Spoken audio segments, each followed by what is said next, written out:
काफी स्टूडेंट्स को लगता है ये क्लास 11 का सेकंड चैप्टर जो कि है थियरी बेस ऑफ अकाउंटिंग, लगता है उन्हें ये मुश्किल और वो उसे पढ़ने की ठीक से कोशिश भी नहीं करते। सो मैंने भी एक कोशिश कर डाली, क्यों ना मैं इसे इंटरेस्टिंग और इजी बनाऊं। तो चलिए शुरू करते हैं। मैं हूं Seema and welcome to my channel Pranoy commerce classes. So let's begin. Theory base of accounting. Video ज्यादा लंबी ना बने क्योंकि ये चैप्टर बहुत बड़ा है, इसलिए मेरे आने वाले वीडियो जरूर देखिएगा क्योंकि बाकी का कंटेंट आपको उसमें मिल जाएगा। आज हम इसमें कुछ यही पॉइंट्स कवर करने वाले हैं। How accounting principles policies are helpful, GAAP generally accepted accounting principles, meaning of accounting principle, definition of accounting concepts, definition of accounting conventions, and the last features of accounting principles.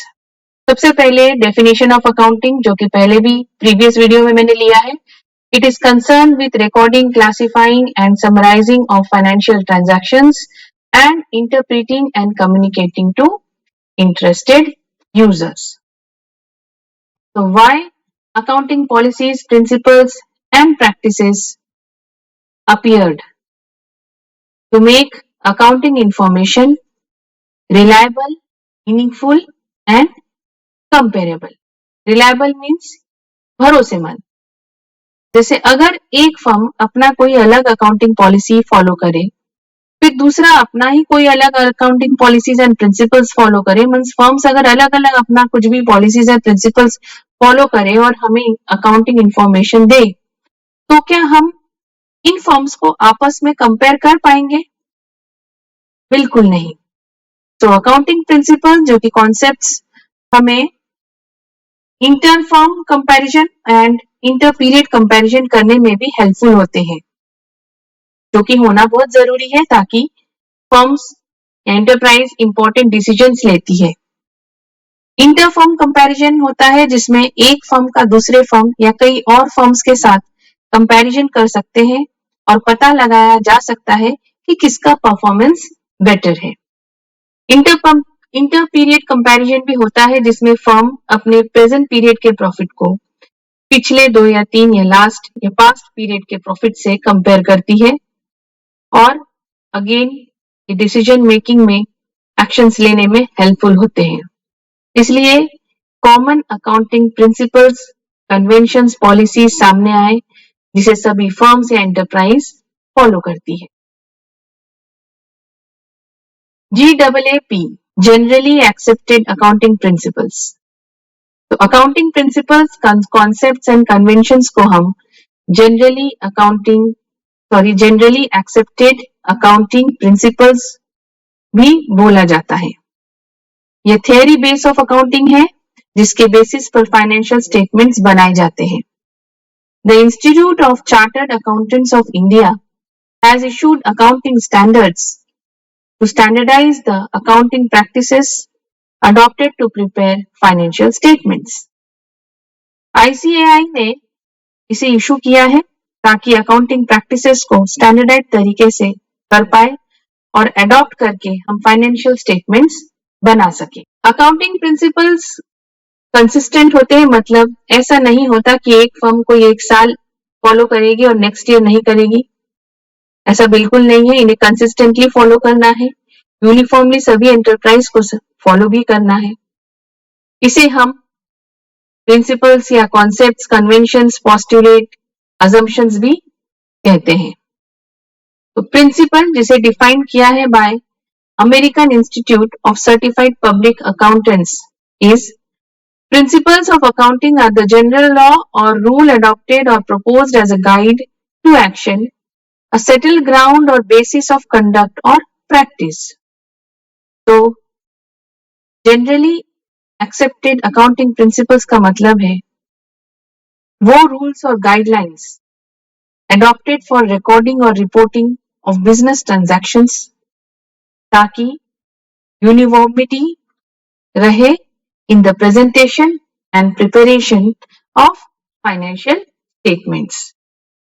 For example, एक rule है जैसे कि fix assets, मान लीजिए machinery, land या building को historical costs में, मतलब जितने में खरीदा उसी में हम रिकॉर्ड करते हैं।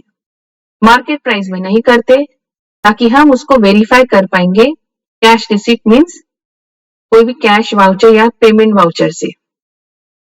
तो अकाउंटिंग प्रिंसिपल्स के आधार पर ही ट्रांजैक्शंस को record and financial statements prepare किए जाते हैं। तो अकाउंटिंग प्रिंसिपल्स को हम दो भागों में कैटेगराइज करते हैं। पहला है अकाउंटिंग कॉन्सेप्ट्स एंड दूसरा accounting convention. Accounting concepts, it refers to the necessary assumptions and ideas which are fundamental to accounting practice. Assumptions मतलब कुछ मान के चलना। तो अकाउंटिंग कॉन्सेप्ट्स को मानकर चलना बहुत जरूरी है, ताकि यूजर्स फाइनेंशियल स्टेटमेंट्स को अच्छे से समझ पाएंगे।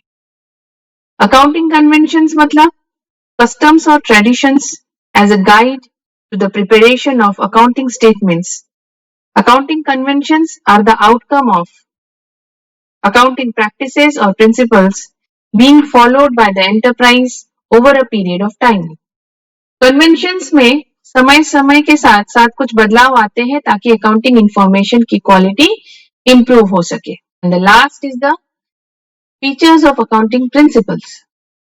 कुछ फीचर्स देखेंगे हम लोग, जिसमें पहला पॉइंट है accounting principles are man made.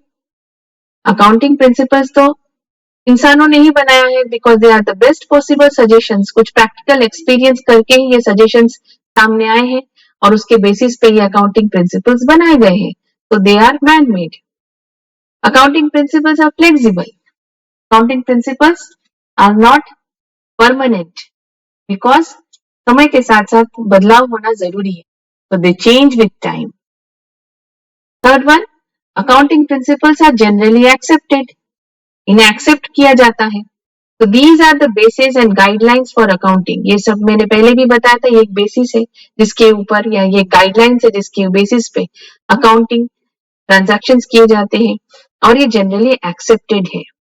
तो ये तीन क्राइटेरिया मीट करती है। पहला है रिलेवेंस मीन्स योग्यता, योग्य होने चाहिए। दूसरा objective, they are goal oriented, किसी ऑब्जेक्टिव को फुलफिल करें। एंड थर्ड वन फीजिबल, संभव होना या किसी कोई कार्य होने के योग्य होना चाहिए। आने वाले वीडियोस जरूर देखिएगा स्टूडेंट्स, उसमें हम डिटेल में पढ़ेंगे इंपॉर्टेंट अकाउंटिंग कॉन्सेप्ट्स।